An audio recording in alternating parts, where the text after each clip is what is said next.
Setting up your new Sky Q box is easy. Just follow these 7 simple steps. First, put the batteries into your remote. Look for the diagram inside to tell you which way up they go. Put the viewing card into your Sky Q box. Slide it in chip first and facing up. Next, you'll need to connect your box. Start by plugging in the satellite and pink HDMI cables. Then, put the other end of the HDMI into your TV. Now, put the blue power cable into the box and its plug into the mains. Turn on your TV and select the correct HDMI input. After a minute or two, you should see a blue screen. When it disappears, press the home button on your remote. If you have 2 satellite cables, skip to step 5. If you only have 1 satellite cable, you'll need to follow step 4. Scroll down to Settings and enter 001. Then press Select. Go to LNB type, SCR, then press Select. Scroll left to LNB type.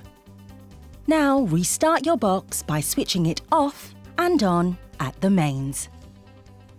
Connect your box to the internet by going to Settings, Setup, Network.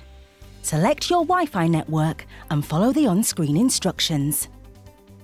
If you're connecting without a password by using WPS, once you've pressed the button on your router, press this button with 2 arrows on the front of your box and hold for 5 seconds.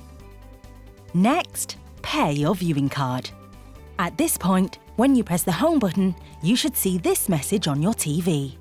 To pair your card, go to Settings, System Info, Viewing Card Number, and select Setup. Then, follow the on-screen instructions to access all your channels. Finally, pair your remote. This will let you adjust the volume on your TV and switch it on and off with your Sky Q remote. Do this by pressing 1 and 3 together.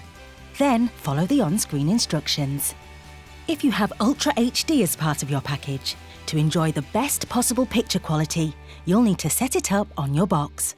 Find out how at sky.com/Ultra HD. Now, when you press the home button, your Sky Q setup is complete. For more information, go to sky.com/help.